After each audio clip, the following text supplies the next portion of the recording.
অর্জুন সিংহের পরাজয় ফের নির্বাচন পরবর্তী হিংসায় উত্তপ্ত ভাটপাড়া। বিজেপি কর্মীদের বাড়ি ভাঙচুর মারধরের অভিযোগ শাসক দলের বিরুদ্ধে।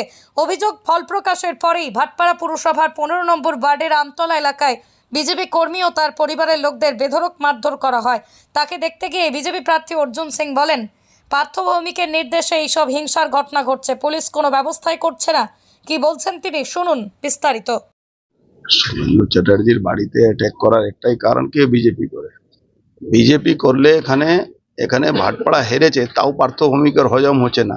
পার্থ ভৌমিক গুন্ডারা শেষ করবে বলছে, আর এরকম একটা শান্ত ছেলে যে পার্টি করে তার বাড়িতে এভাবে হামলা।